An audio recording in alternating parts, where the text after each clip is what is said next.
AIIMS ಕಿಚನ್‌ಗೆ ಸ್ವಾಗತ. ಇವತ್ತು ತುಂಬಾನೇ ಸುಲಭವಾಗಿ ಖಾರ ಮತ್ತು ರೊಟ್ಟಿ ಮಾಡ್ತಾಯಿದ್ದೀನಿ. ತುಂಬಾನೇ ಚೆನ್ನಾಗಿರುತ್ತೆ. ಹುಷಾರಿಲ್ಲ ಅಂದಾಗ ನಾಲ್ಗೆ ಕೆಟ್ಟಿರುತ್ತೆ. ಅವಾಗ ಆ ಟೈಮಲ್ಲಿ ಈ ಥರ ಖಾರ ರೊಟ್ಟಿ ತಿಂದರೆ ನಮಗೆ ಊಟ ಸೇರುತ್ತೆ. ನಾವು ನಮ್ಮ ಹಾಸನ ಕಡೆ ಯಾವ ರೀತಿ ಮಾಡೋದು ಅಂತ ತೋರಿಸ್ಕೊಡ್ತೀನಿ. ಬನ್ನಿ ನೋಡೋಣ ಇವಾಗ. ಇಲ್ಲಿ 3 ಟೊಮೊಟೊ ಹಣ್ಣು ತಗೊಂಡಿದ್ದೀನಿ. ಅದನ್ನು ಕಟ್ ಮಾಡಿ ತಗೊಂಡಿದ್ದೀನಿ ನಾನು. ಮತ್ತು ಅರ್ಧ ಈರುಳ್ಳಿ ಮಾತ್ರ ತಗೊಂಡಿದ್ದೀನಿ. ನಂತರ ಇವಾಗ ಕುಕ್ಕರ್ಗೆ ಹಾಕೊತಾ ಇದ್ದೀನಿ.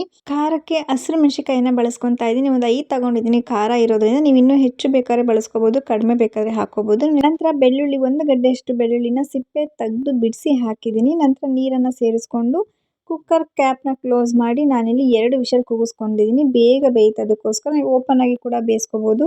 ಈಗ ಬೆಂದಾಗಿದೆ. ಚೆನ್ನಾಗಿ ಬೆಂದ ನಂತರ ಇವಾಗ ನೀರನ್ನು ಸೋಸ್ಕೊತಾ ಇದ್ದೀನಿ. ಇವಾಗ ನೀರನ್ನು ಸೋಸಿ ಎಲ್ಲಾನು ಕೂಡ ತೆಗೆದು ಮಿಕ್ಸಿ ಜಾರ್ಗೆ ಹಾಕೊತಾ ಇದ್ದೀನಿ. ತುಂಬ ಬಿಸಿ ಇದ್ದಾಗಲೇ ರುಬ್ಬಕ್ಕೆ ಆಗೋದಿಲ್ಲ. ತಣ್ಣಗಾದ ನಂತರ ನಾನಿಲ್ಲಿ 2 ಸ್ಪೂನಿನಷ್ಟು ಜೀರಿಗೆಯನ್ನು ಹಾಕೊತಾ ಇದ್ದೀನಿ. ನಂತರ 1/4 ಚಮಚದಷ್ಟು ಮೆಣಸು, ಸ್ವಲ್ಪ ಕೊತ್ತಂಬರಿ ಸೊಪ್ಪು ಹಾಕ್ಕೊಂಡು ರುಬ್ಕೊತಾ ಇದ್ದೀನಿ.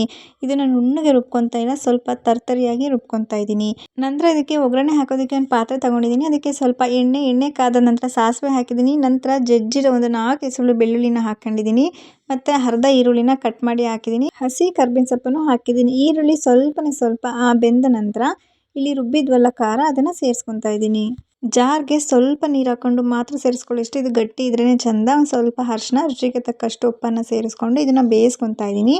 ಒಂದು 5-6 ನಿಮಿಷ ಬೇಯಿಸ್ಕೊಳ್ಳಿ ಅಷ್ಟೇ. ಆಲ್ರೆಡಿ ಬೆಂದಿರೋದ್ರಿಂದ ನಮಗೆ ಜಾಸ್ತಿ ಸಮಯ ತಗೊಳ್ಳೋದಿಲ್ಲ. ತುಂಬಾ ಚೆನ್ನಾಗಿರುತ್ತೆ ಈ ಖಾರ. ಅದರ ತುಪ್ಪದ ಜೊತೆ, ಮೊಸರು ಜೊತೆ ತುಂಬ ಚೆನ್ನಾಗಿರುತ್ತೆ.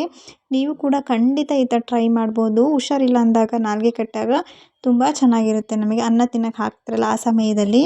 5 ನಿಮಿಷ ಬೇಯಿಸ್ಕೊಂಡಿದ ನಂತರ ನೋಡಿ, ಇಲ್ಲಿ ಎಣ್ಣೆ ಜಿಡ್ಡೆಲ್ಲ ಮೇಲೆ ಬಂದಿರುತ್ತೆ. ಆಗ ನಮಗೆ ಬೆಂದಿದೆ ಅಂತ ಗೊತ್ತಾಗುತ್ತೆ. ತುಂಬ ಚೆನ್ನಾಗಿರೋ ಖಾರ ರೆಡಿಯಾಗಿದೆ. ನಂತರ ಇವಾಗ ರೊಟ್ಟಿನ ಯಾವ ರೀತಿ ಅಂತ ಮಾಡೋದು ಅಂತ ನೋಡೋಣ ಬನ್ನಿ. ಯಾರಿಗೆ ರೊಟ್ಟಿ ಹಾಕೋಕೆ ಬರೋಲ್ಲ ಅಂಥವ್ರು ಕೂಡ ಮಾಡ್ಕೋಬೋದು. ಸುಲಭ ವಿಧಾನದಲ್ಲಿ ನೋಡೋಣ ಬನ್ನಿ. ಮೊದಲಿಗೆ ನಾನಿಲ್ಲಿ ಒಂದು ಪಾತ್ರೆ ತೊಗೊಂಡಿದ್ದೀನಿ. ಅದಕ್ಕೆ ಸ್ವಲ್ಪ ಉಪ್ಪನ್ನು ಕೂಡ ಸೇರಿಸ್ಕೊಂಡಿದ್ದೀನಿ. ನಂತರ ಇಲ್ಲಿ ಅಕ್ಕಿ ಹಿಟ್ಟನ್ನು ಸೇರಿಸ್ಕೊತಾ ಇದ್ದೀನಿ. 2 ಬಟ್ಲಿನಷ್ಟು ಅಕ್ಕಿ ಹಿಟ್ಟನ್ನು ಹಾಕ್ಕೊತಾ ಇದ್ದೀನಿ. ಇಷ್ಟರಲ್ಲಿ ಒಂದು 5 ರೊಟ್ಟಿ ಆಗುತ್ತೆ. ಇಲ್ಲಿ ನಾನು ಕುದೀತಾ ಇರೋ ನೀರು, ತುಂಬ ಜಾಸ್ತಿ ಕುದೀತಾ ಇರೋ ನೀರನ್ನು ಸೇರಿಸ್ಕೊತಾ ಇದ್ದೀನಿ. ಸುಡ್ತಾ ಇರಬೇಕು ಸಖತ್ತು. ಡೈರೆಕ್ಟಾಗಿ ಹಾಕ್ಕೊಂಡು ಮಿಕ್ಸ್ ಮಾಡ್ಕೊಳ್ಳಿ. ಎಲ್ಲನೂ ಕೂಡ ಹಾಕೋಬೇಡಿ, ಸ್ವಲ್ಪನೇ ಸೇರಿಸ್ಕೊಂಡು ಮಿಕ್ಸ್ ಮಾಡ್ಕೊಳ್ಳಿ. ನಮಗೆ ಗೊತ್ತಾಗುತ್ತೆ. ಜಾಸ್ತಿ ತೆಳ್ಳಗಾಯಿತು ಅಂದರೂ ಟೆನ್ಷನ್ ಬೇಡ. ಸ್ವಲ್ಪ ಅಕ್ಕಿ ಹಿಟ್ಟು ಸೇರಿಸ್ಕೊಂಡು ಕೂಡ ನಾವು ಮಿಕ್ಸ್ ಮಾಡ್ಕೋಬೋದು. ನಮಗೆ ಗೊತ್ತಾಗುತ್ತೆ ನಾವು ಕಲಿಸ್ಬೇಕಾದ್ರೆ ತೀರಾ ತೆಳ್ಳಗಾಗುತ್ತಾ ಗಟ್ಟಿಯಾಗುತ್ತಾ ಅನ್ನೋದು ನಮಗೆ ತಿಳಿಯುತ್ತೆ. ಆಗ ನಾವು ಸ್ವಲ್ಪ ನೀರು ಹಾಕ್ಕೊಂಡು ಕಲಿಸ್ಕೊಳ್ಳಿ. ಈಗ ಸ್ವಲ್ಪ ತಣ್ಣಗಾದ್ಮೇಲೆ ನಾವು ನಾದ್ಕೋಬೇಕು. ಸುಡ್ತಾ ಇರ್ಬೇಕಾದ್ರೆ ನಮಗೆ ನಾದ್ಕೊಳ್ಳೋಕೆ ಆಗೋದಿಲ್ಲ. ಈಗ ತಣ್ಣಗಾದ ನಂತರ ನಾನು ನಾದ್ಕೊತಾ ಇದ್ದೀನಿ. ನಾವು ರೊಟ್ಟಿ ಮಾಡಬೇಕಂದ್ರೆ ನಮಗೆ ನಾದೋದ್ರಲ್ಲೇ ಇರೋದು. ಜಾಸ್ತಿ ನಾವು ತೆಳ್ಳಗೆ ಮಾಡ್ಕೋಬಾರ್ದು. ಆದಷ್ಟು ಸ್ವಲ್ಪ ಗಟ್ಟಿಗಿದ್ರೆ ನಮಗೆ ರೊಟ್ಟಿ ಹಾಕೋದಕ್ಕೆ ಬರುತ್ತೆ.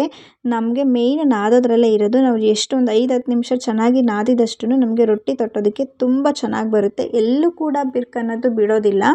ಹಾಗಾಗಿ ತುಂಬ ಚೆನ್ನಾಗಿ ನಾದ್ಕೋಬೇಕು ಇದನ್ನು. ಈಗ ನಾದಿದ್ದಾಗಿದೆ. ನಾನಿವಾಗ ಸೈಡಲ್ಲಿ ತೆಗೆದಿಟ್ಕೊಂತ ಮೇಲಿನ ಭಾಗನ ಒಣಗಿಸ್ಬಾರ್ದು. ನೀವು ಆಗಲೇ ಕಲಸಿ ಆಗಲೇ ಹಾಕೋದಿದ್ರೆ ಒಳ್ಳೆಯದು. ಇಲ್ಲಾಂದರೆ ಮೇಲಿನ ಭಾಗನ ಮುಚ್ಚಿ ಇಡಬೇಕಾಗುತ್ತೆ.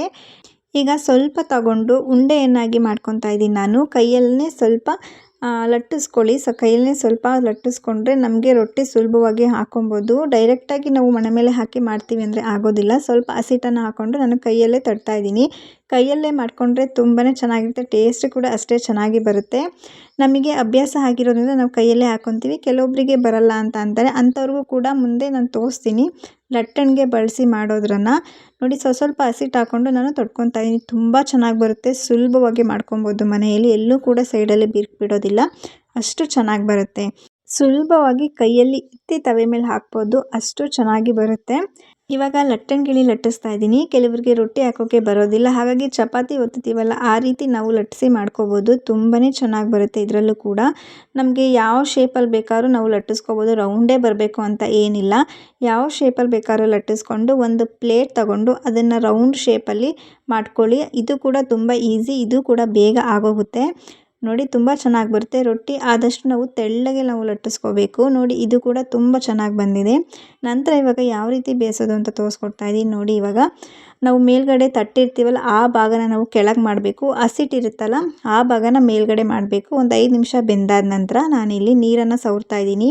ನನ್ನ ಕೈಯಲ್ಲೇ ಸವರಿದ್ದೀನಿ. ನೀವು ಬಿಳಿ ಬಟ್ಟೆಯನ್ನು ಹತ್ಕೊಂಡು, ಕಾಟನ್ ಬಟ್ಟೆ ಯಾವ ಬಟ್ಟೆಯಲ್ಲಾದ್ರೂ ಸರಿ ಹದ್ದಿ ನೀವು ಸವರ್ಬೋದು. ತುಂಬ ಚೆನ್ನಾಗಿ ಬೇಯಿಸ್ಕೋಬೇಕು ರೊಟ್ಟಿ ಬೆಂದಾಗಲೇ ನಮಗೆ ರುಚಿ ಹೆಚ್ಚಾಗೋದು.